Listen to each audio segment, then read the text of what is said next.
Tout d'abord, je vous remercie de m'avoir invité pour donner des réponses à des questions d'ordre stratégique pour le développement économique du pays. Alors, à votre première question, effectivement, le potentiel national, comme vous l'avez dit, vous, tout à l'heure, les réserves minières ou potentiel minier national, c'est la même chose. L'Algérie dispose de beaucoup de variétés de minerais.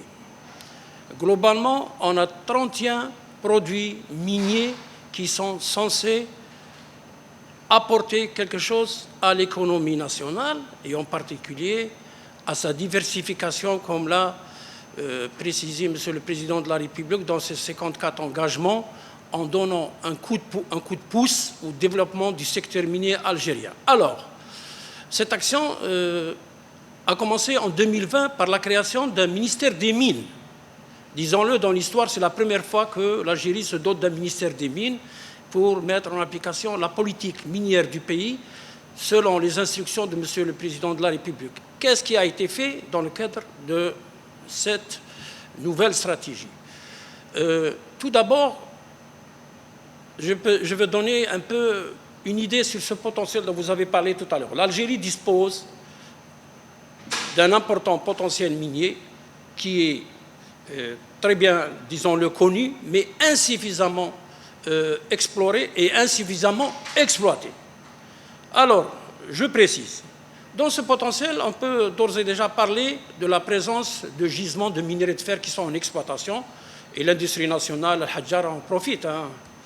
Il y a tout ce qui est gisement de plomb zinc dans le nord de l'Algérie et qui fait la richesse de l'Algérie et sa particularité en métaux de base. Essentiellement, c'est le plomb zinc qui sont répartis sur une bande de territoire des hauts plateaux qui partent de la Tunisie jusqu'à l'ouest du pays.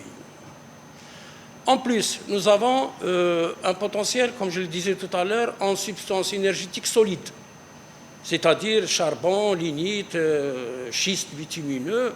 Nous avons un potentiel en substances énergétiques radioactives, telles que l'uranium, le thorium et autres choses. Nous avons un potentiel en minerais d'or, répartis principalement dans les régions du sud, c'est-à-dire les wilayas de Djanet, Tamanrasset, Borj-Baji Mokhtar, et dans la wilaya de Tindouf. Nous avons ce qu'on appelle communément les minéraux industriels. C'est des produits qui servent à l'industrie locale ou régionale, tels que les kaolins, les bentonites, la barytine, et nous avons beaucoup de matériaux de construction aussi. Donc voilà, globalement, je vous ai donné une image du potentiel que vous avez parlé tout à l'heure. Alors, toujours dans ce cadre de stratégie en application des orientations de M. le Président de la République, l'effort qui a été consenti à partir de 2020 dans cette stratégie, c'est le développement de ce qu'on appelle l'exploration minière. Et nous avons lancé 26 projets d'exploration minière qui ont touché 9 produits miniers, dont principalement le lithium, le cuivre, le manganèse, les feldspath, le fer, et la liste est jusqu'à 9 produits, d'accord? Et ce sont 26 projets qui ont été lancés entre la période 2021-2023 et qui ont nécessité un budget de l'État de 1,8 milliard de dinars annuellement. Alors vous allez me poser la question, pourquoi la relance de l'exploration minière? Aucun pays ne peut développer son secteur minier sans avoir une idée sur son potentiel minier. Et pour avoir une idée sur le potentiel minier, il y a l'exploration minière qui est engagée pour chercher des niveaux gisements, pour chercher des extensions de gisements en exploitation, pour assurer, comme on appelle ça, des réserves pour l'avenir. Et alors, ces réserves pour l'avenir, qui vont faire l'objet évidemment d'exploitation. L'Algérie, dans le passé, disons-le, du temps de la colonisation, était un pays minier. C'était le pays du cuivre, du fer et autre chose. Il y avait 11 sociétés minières qui faisaient la pluie et le beau temps, françaises, bon, européennes, disons-le. Et après, donc, dans l'histoire, en 1966, le feu président Boumedienne a nationalisé les mines. Parce que les Français, quand ils sont partis, ils ont dit « on va vous laisser les mines et vous allez vous casser les dents ». Mais ce n'est pas comme ça que c'est arrivé. Il y avait des patriotes qui ont pris les choses et les mines ont continué à travailler dans la mine de Timizrit au niveau de la région de Béjaïa, dans la mine de Bouamran, dans la région de Béjaïa, qui ont été exploitées, qui ont donné beaucoup de fer pour le pays, plus que les autres, Wanza et Bokhadra. Ça, on revient à l'histoire. Donc, l'Algérie, dans l'histoire, était un pays minier. Dans la nouvelle politique et la stratégie du pays, on veut reprendre ce flambeau et aller le développer avec des techniques modernes d'exploration, comme ça se fait dans le monde entier. Et nous avons engagé, comme j'ai dit tout à l'heure, un programme ambitieux de 26 projets étalés sur 27 wilayas du pays.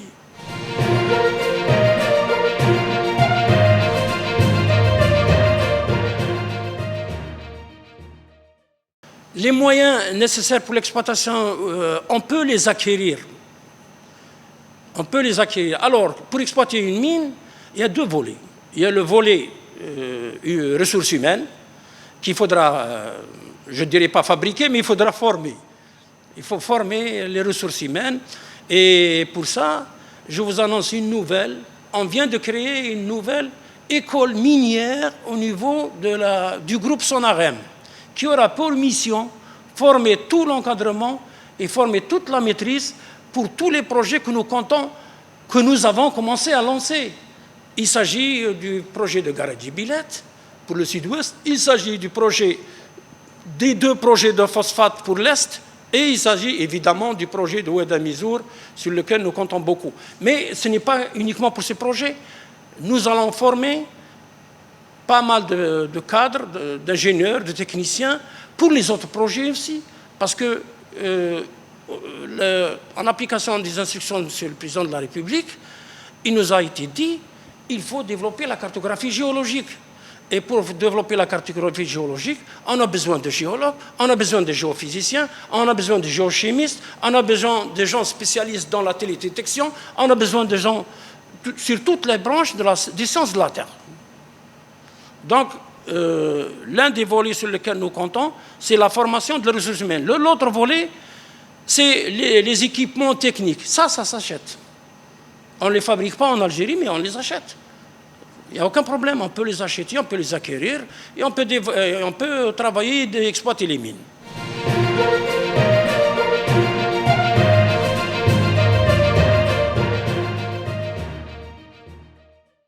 Alors, pour la nouvelle politique, la première priorité, c'est de réadapter le cadre législatif et légal, c'est-à-dire la loi minière.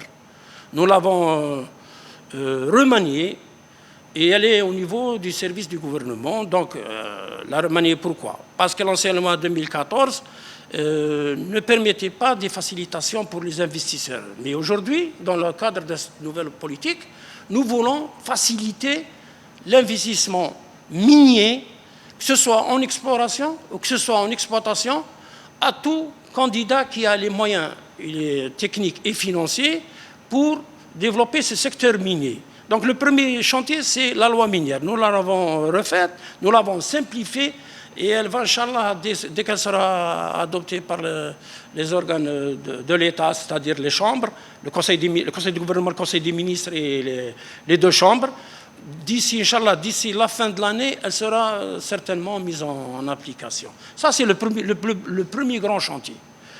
Le deuxième grand chantier, je l'ai dit tout à l'heure, c'est le développement de l'exploration. Le troisième grand chantier, et sur lequel aujourd'hui nous sommes dedans, c'est la relance des projets structurants. Il s'agit principalement du gisement de fer de Garadji Bilet dans la région de Tindouf, gisement qui a été découvert, disons-le, par le colonisateur, et par hasard, hein, il n'a fait aucun effort pour le découvrir. Hein. Un avion est passé, il y a eu la boussole qui a commencé à bouger, et ça y est. Bon, mais allez, Rabbi Rzaqna un gisement de fer d'une telle envergure. Alors, sur ce gisement de fer, toutes les études ont été terminées. Hein, et nous avons, disons-le, dégagé un potentiel de 1,7 milliard de tonnes sur 3 milliards de tonnes qui correspondent aux exigences internationales, la norme JORC. C'est à la base de ce chiffre que nous allons développer tout ce projet. Alors, ce projet-là a deux ambitions. La première ambition, c'est de créer une zone industrielle sidérurgique et minière au niveau de la wilaya de Béchar, Pour cela, dans la première tranche des premières 5 années, il nous faut produire pratiquement 15 millions de tonnes qui correspondent à peu près à 4 millions de concentrés, et 6 millions de pellets, et 1 million de billes, et 1 million de briquettes. Pour cela, il faut 25 millions de tonnes de minerais. 25 millions de tonnes de minerais qu'il faudra extraire de la mine de Garadji Bilet. Alors, pour l'extraire, nous allons commencer par les camions, mais l'objectif, c'est de construire un chemin de fer. Ça, le premier centre d'intérêt pour cette nouvelle stratégie du développement du fer, c'est Béchar.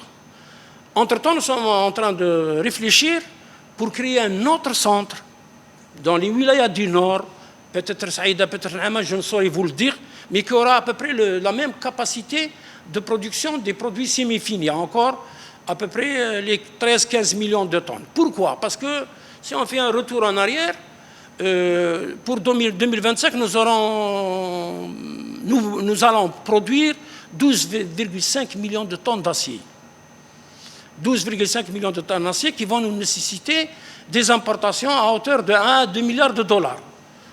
Bon, on va le supporter, mais on va lancer, nous, notre projet de fer, de Garadji Bilet. Voilà un peu, en 2 mots, l'important de ce projet et des autres projets, c'est de créer de la richesse.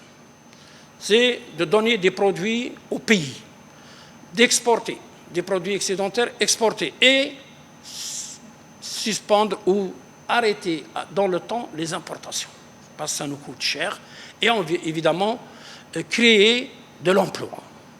Alors pour le projet de Garadji Bilet, c'est à peu près 4 à 5 000 emplois en première phase. Hein.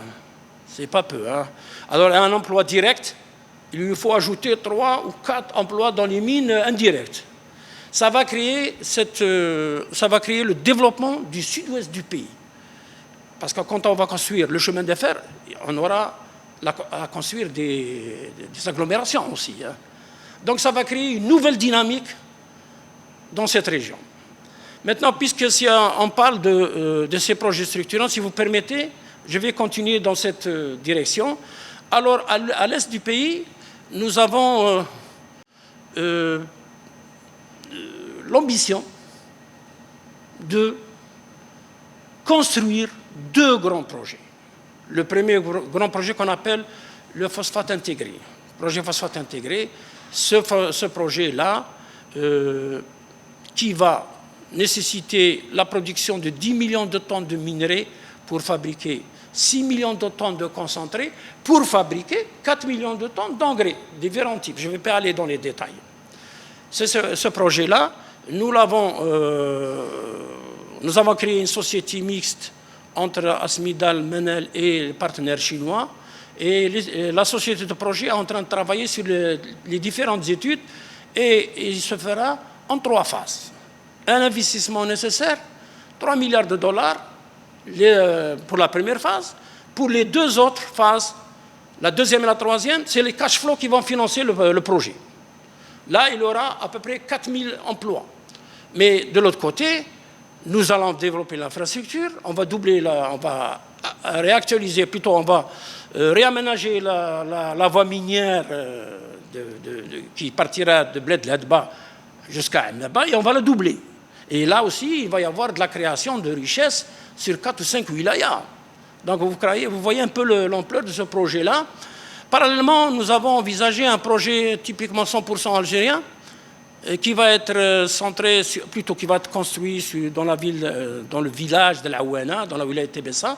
Lui, il va produire ce qu'on appelle ça, les engrais pour la production végétale et la production animale. Donc c'est un projet algéro-algérien d'un investissement à peu près de 400 millions de dollars qui emploiera 700 personnes.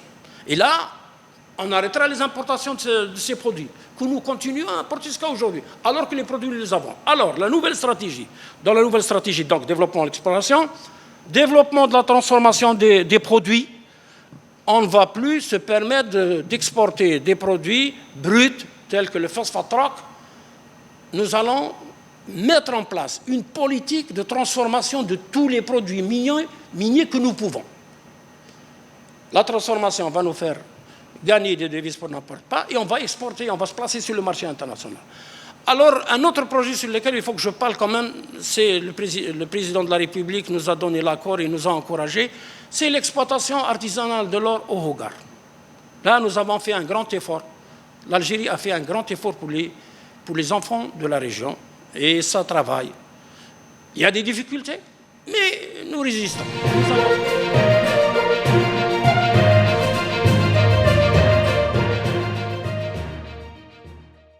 Enfin, le quatrième grand projet qui nous tient tous à cœur, c'est la mise en valeur du gisement de zinc-plomb de Ouadamizor. Alors, la particularité de ce gisement, et là, on peut être fier, c'est un gisement qui a été trouvé par les moyens algériens, moyens financiers et personnels. Nous l'avons trouvé. Et je peux vous raconter une petite histoire. Dans la recherche minière, il faut raconter des histoires. Quand on a découvert ce gisement, il y a eu un boom en Europe. Comment ces gens peuvent découvrir un gisement de telle envergure? Et après, le BRGM, comme il est impatient toujours, ils sont venus, je suis allé avec eux sur le terrain, je leur ai expliqué comment on a découvert. Ça remonte en 1991. Ils sont venus, c'est moi qui les ai accompagnés, il n'y a pas quelqu'un d'autre. Donc, c'est une fierté. D'abord, nous l'avons trouvé, nous. Nous avons commencé les travaux, imaginez-vous, en 1977. Ce n'est qu'en 1989 que nous avons découvert le gisement. Et là, je ne vais pas vous fatiguer comment on l'a découvert. Ce n'est pas le propos. Donc, c'est un gisement d'importance mondiale. Moi, je ne vais pas raconter des histoires et dire il est 3e ou 4e ou 5e. Je vous dis qu'il est un gisement d'importance mondiale. Pourquoi il est devenu un gisement d'importance mondiale? D'abord, du point de vue ressources, on a 54 millions de tonnes, mais il n'est pas délimité. Le gisement n'est pas délimité en profondeur. Il y a des sondages qui il contient du minerai. Dans les 54 millions de tonnes de ressources, nous avons dégagé 34 millions de tonnes de minerais exploitables à raison de 2 millions de tonnes correspondant à 170 000 tonnes de concentré à 52% de zinc et à 30 000 tonnes de concentré de plomb à 61%. Khairo baraka. Alors, la particularité de ce gisement, tout d'abord, c'est un gisement caché. C'est pour ça qu'on a éprouvé de difficultés pour le trouver. Toutes les méthodes, géophysiques, géochimiques, rien. C'était la réflexion géologique qui nous a permis d'aller forer et de le trouver. Et j'arrête là. C'est un gisement caché qui se trouve entre 250 et 500 mètres de profondeur. Donc, la mine, la future mine, elle sera en souterrain. Donc, la mine, elle va être exploitée, plutôt le gisement sera exploité par la méthode souterraine. Par quelle méthode? La nouvelle méthode que nous avons exigée du partenaire, nous lui avons refusé la première méthode, appelée communément en anglais le block caving.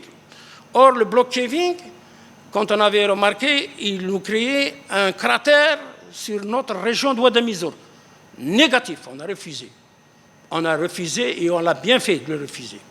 On est allé exiger du partenaire une autre méthode moderne et je suis allé moi-même en Chine voir cette méthode moderne.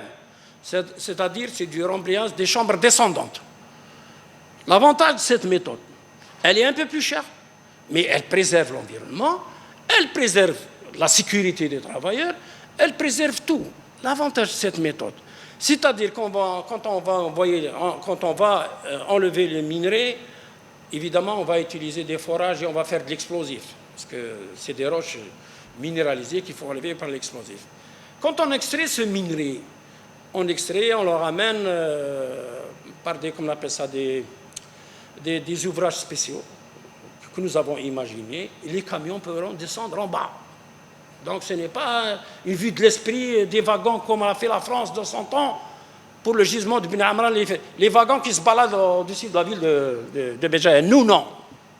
Nous allons employer les méthodes modernes qui sont appliquées pour ce genre de gisement en Australie. Et je vous dis qu'au Canada, il y a 5 gisements qui sont exploités par cette méthode, que je connais moi-même. Enfin, je ne les ai pas visités, mais j'ai fouiné. Donc, quand on enlève le minerai, c'est ça l'avantage de cette méthode. Le minerai, on va le traiter, et on va le concasser, tout ce qu'on fait pour tenir de concentrer. Le minerai avec le déchet du minerai, on ne va pas le rejeter, on va l'introduire dans les chambres que nous avons exploitées. Évidemment, on va le mélanger avec du ciment, avec de la pouzzolane. La pouzzolane, elle est Elxor, produit local à côté. Et des graviers, on va encore ouvrir des carrières. Tout ça, c'est dans la richesse de la région. Donc, nous allons utiliser entre 70 et 80% des rejets à l'intérieur de la mine. On va les remettre à la mine pour consolider le bâti. C'est une méthode extraordinaire, je le dis, elle est un peu chère, mais elle nous préserve de toutes les aléas et tout ça. Pour Oueda Mizour. Donc, globalement, pour Oueda Mizour, nous avons terminé les études, nous sommes en préparation. Nous n'avons pas encore arrêté de date de lancement, mais nous sommes en train de nous préparer, et nous sommes en train de préparer de venir voir nos frères de la région, leur expliquer l'intérêt du projet. Nous-mêmes, nous sommes rassurés, les populations, nous-mêmes très conscients de la santé des populations.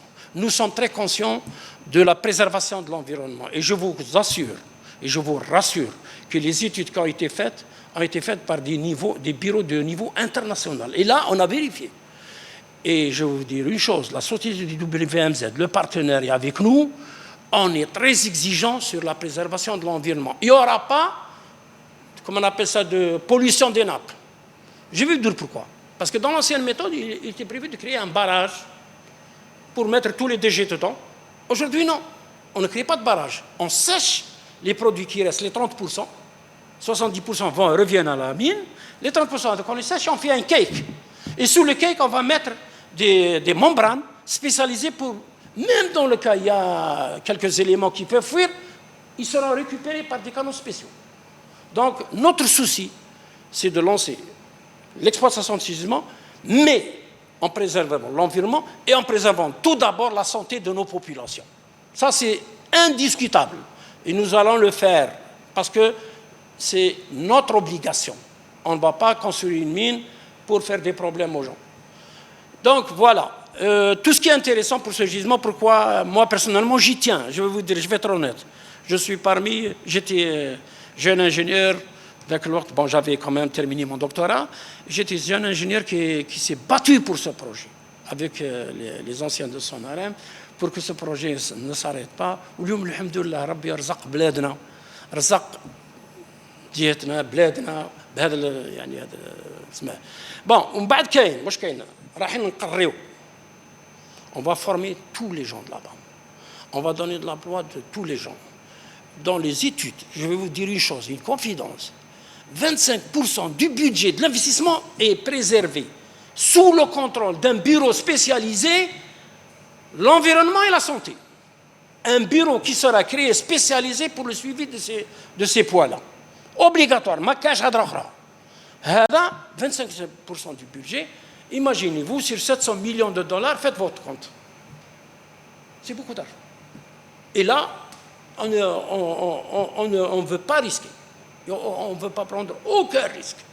Donc, évidemment, nous allons travailler avec les gens des populations, on va leur expliquer, on va les rassurer, on va partager avec eux, parce que dans le projet, il est prévu une structure spéciale du suivi du projet, comme je l'ai dit tout à l'heure, avec les populations locales. Et elles seront dedans avec nous pour trouver des solutions au cas où il y aurait des problèmes.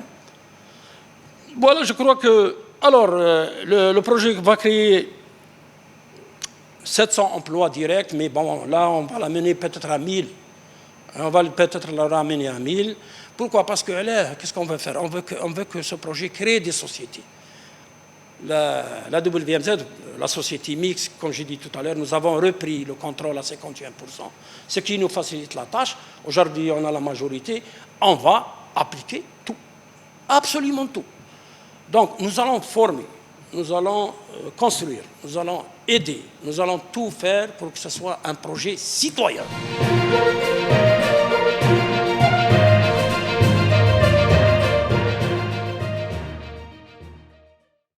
Alors, pour être franc, la franchise doit régner. Le partenaire TerraMine Australia, ce n'est pas le dernier des partenaires qui sont en Australie, plutôt des sociétés minières en Australie. Ce partenaire, il est, comment on appelle ça, il est à la bourse de Sydney, donc il est déjà dans la bourse de Sydney, et il a 3 gisements en exploitation, dont un de plomb zinc cuivre en Australie.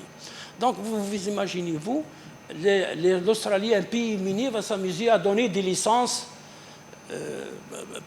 va donner des licences à un petit venu, jamais. Mais l'avantage de ce partenaire, c'est qu'il est appuyé par des grosses sociétés chinoises, reconnues mondialement, et qui sont actionnaires avec lui. Donc, je ne vais pas citer de nom pour ne pas faire de publicité, mais je vous rassure, c'est les leaders en Chine, en matière de méthode basse. C'est des leaders, il est appuyé par des leaders en méthode basse, c'est-à-dire le plomb zinc méthode basse. C'est une société qui, disons, elle publie ses bilans, elle publie tout. Donc, ce n'est pas une grande société comme Rio Tinto, tout ça, mais elle a sa place en Australie. L'Australie, c'est un pays minier, je vous le dis. Donc, l'Australie ne donne pas des licences comme ça à n'importe quel pays, plutôt à n'importe quelle société. Et jusqu'à aujourd'hui, s'ils n'avaient pas les reins solides, ils ne pourraient pas répondre au financement de l'étude de faisabilité. Ils ont financé l'étude de faisabilité dans toute sa totalité. Donc, ils ont fait venir les plus grosses sociétés minières que nous connaissons, qui ont travaillé sur ce dossier. Donc, pour faire ça, il faut avoir une assise. Il faut être vraiment compétent et bien assis financièrement et techniquement aussi. Hein. Donc, sur ce côté-là, pour lever toute cette intervention, il est prévu, sur les instructions de M. le ministre, d'envoyer une équipe qui va visiter ces mines en Australie, les mines de TerraMine, pour se rassurer que nous avons un partenaire fiable. Il est fiable. Et là, qui va jouer loin. L'expérience va parler. Vous allez voir, les gens vont voir d'eux-mêmes comment ça se fait. Et on applique ici. C'est tout.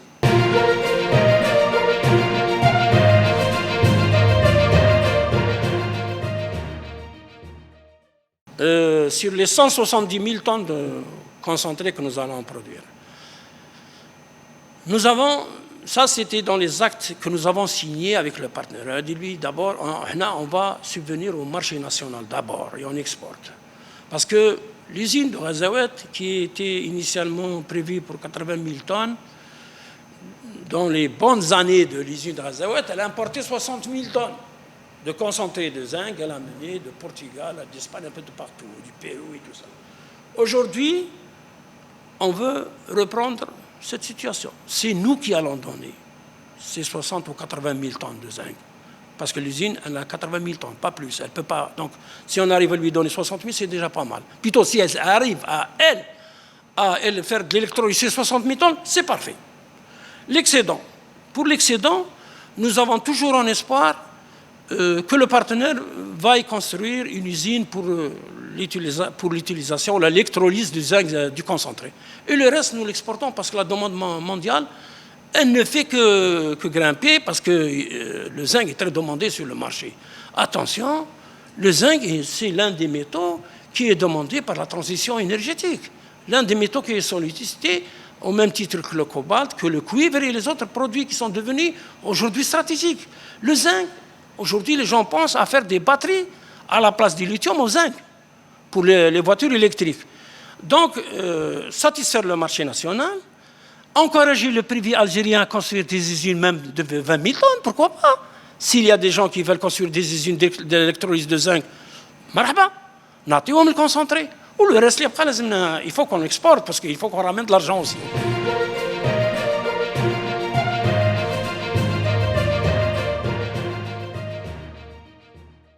Pour cette phase, nous avons fait un programme de 21 à 23, 26 projets, mais nous sommes en train de préparer pour la période 24-26.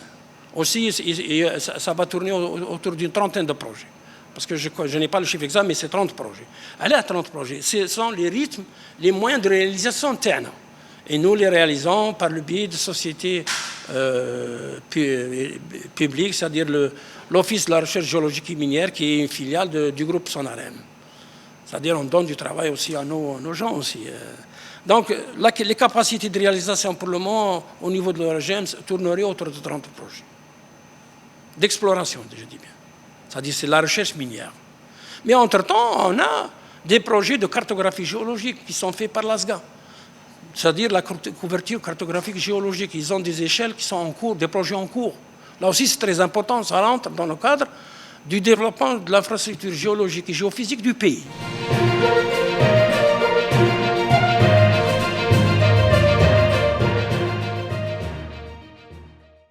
La question, elle est pertinente. Jusqu'aux dernières années, nous avons travaillé sur les programmes qui ont été faits par l'ancienne Sonarem, l'ancienne EREM et l'ORGM. C'est-à-dire quoi? C'est-à-dire, dans les années 70, je suis géologue de cette génération. Hein. Donc nous avons couvert le pays par une cartographie géologique à différentes échelles. Pour le Hogar, c'est le 200 millième. Pour le Nord, c'est le 50 millième. Nous avons quand même couvert presque, disons-le, presque la totalité du pays. Il y a une partie de la plateforme du Sahara qui est restée entre les mains de Sonatrach.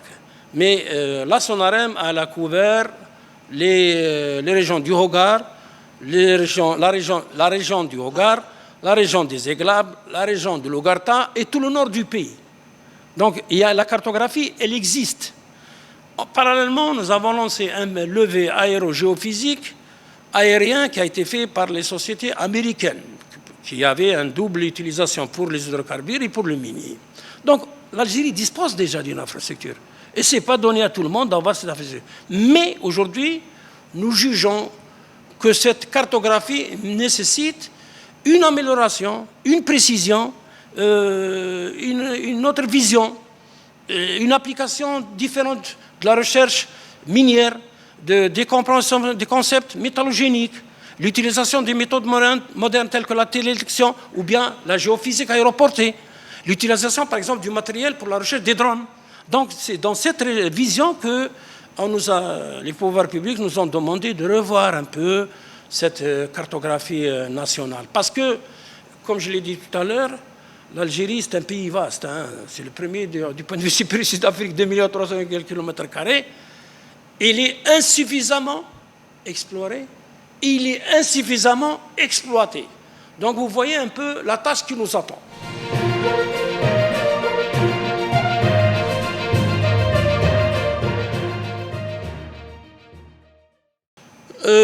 Tout d'abord, notre secteur minier n'a pas participé au développement du PIB, disons-le honnêtement. Hein. Mais aujourd'hui, on a une prétention de prendre une part sur le PIB. Pour prendre une part dans le PIB, il faut mettre en œuvre des projets, les réaliser et commencer à produire. C'est ça ce qui est important. Tout d'abord, se satisfaire les besoins de l'industrie nationale, et l'excédent, si on peut l'exporter, c'est très important, c'est intéressant. Alors, le développement de ce secteur minier, je ne dirais pas qu'il va remplacer les hydrocarbures, c'est faux. Nous ne sommes pas prêts. Mais il va participer avec une part beaucoup plus sérieuse au PIB du pays. Et c'est déjà pas mal. Aujourd'hui, on n'arrive même pas à 1%. Si on arrive à atteindre les 3-4%, c'est fabuleux. Et pour le faire, donc, il faut donner l'importance à la mine.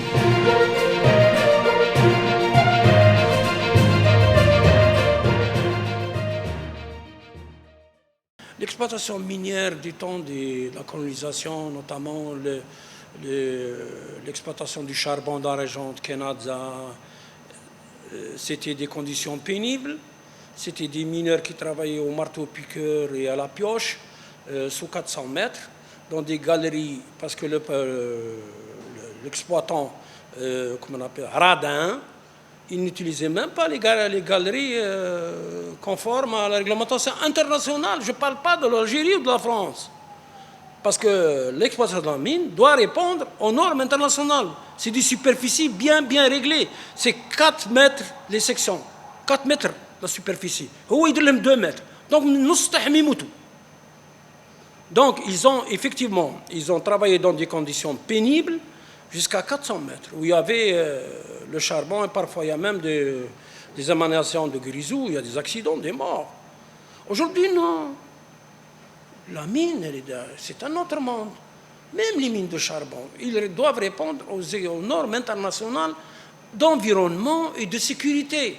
C'est pour ça que la loi minière, plutôt la loi algérienne, exige pour chaque projet une étude environnementale et une étude de sécurité. Ce que nous avons fait pour tous les projets. C'est-à-dire, on vous laisse travailler, mais vous ne faites pas n'importe quoi. Je suis désolé, vous ne faites pas n'importe quoi. Les Français, ils ont exploité le charbon. D'ailleurs, dans l'histoire, Allah, le chanteur de Béchar, son père était mineur au fond numéro 2. Parce que, et la musique qu'il a créée, Allah, c'est Mahal Fundou. C'est au nom de la galerie où son père est travaillé et est mort, le Fundou. Donc, pour vous dire l'histoire comme elle est. Les ouvriers, allez, si vous voulez parler d'histoire, ça me tient à cœur, parce que je suis un Algérien. Quand on a eu l'indépendance, la mine de Mesloula, c'est une mine de plomb zinc qui appartenait à un Européen, un Portugais, un salopard, je m'excuse du terme, je m'excuse, il ne faut pas le mettre. À la fin, quand on a eu l'indépendance en 1962, il est allé tuer 12 travailleurs. Je les a jetés, comme ça. Au niveau de la région de Boukaïd, les travailleurs, ils ont arrêté la mine pendant 6 mois. Parce qu'il écoute le film, il dit, 6 mois, la mine غلقت. Et je ne peux pas continuer parce que l'histoire est longue. Elle est longue, l'histoire. Les Algériens ont souffert dans le secteur minier aussi. Hein. Ce n'est pas venu comme ça. Et la vérité des choses, tout ce qu'ils ont trouvé, les Français, ils l'ont exploité à ciel ouvert. Ils n'ont jamais fait de travaux d'exploration comme il se doit, comme nous le faisons maintenant. Ou alors de l'exploitation moderne comme nous voulons le faire maintenant. Donc, alors, un produit stratégique, le tungstène. Qu'est-ce qu'il faisait au niveau du regard? Il prenait les prisonniers second, il y a un marteau, il y a un fil métallique. Il dit, tu vas, tu casses les cristaux, tu mets, tu termines, tu remplis. Qui كمل le fil, il y a le chou farine, باش ياكل. ويديو فيه par avion. Pourquoi? Parce que dans le temps, le Wolfram, le tungstène, je suis désolé, on ne pouvait pas, la France coloniale ne pouvait pas faire ces blindages sans le Wolfram et le tungstène algérien. L'histoire est longue, je ne vais pas m'étaler parce que ce n'est pas le propos. Alors pour Tyramine, je le dis, je le répète, c'est une société de renom international qui a sa place. Elle est dans la bourse de Sydney, elle a des appuis avec elle, elle n'est pas seule dans l'association, elle a des grandes sociétés avec elle, et elle exploite ce genre de gisement, elle a le même type de gisement, elle utilise la même méthode des chambres remblées, la chambre descendante et remblayage. C'est la méthode que nous avons retenue pour Ouadamizou. C'est la meilleure méthode qu'on peut utiliser.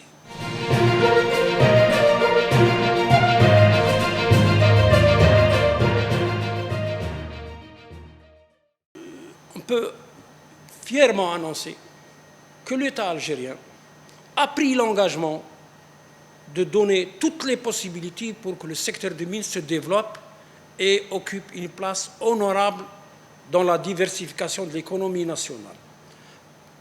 Cela s'est fait par l'encouragement du lancement des grands projets, particulièrement par M. le Président de la République qui nous a encouragé le lancement du projet de Garadjibilet auquel les gens n'y croyaient pas trop. Mais nous, on a cru et on croit toujours.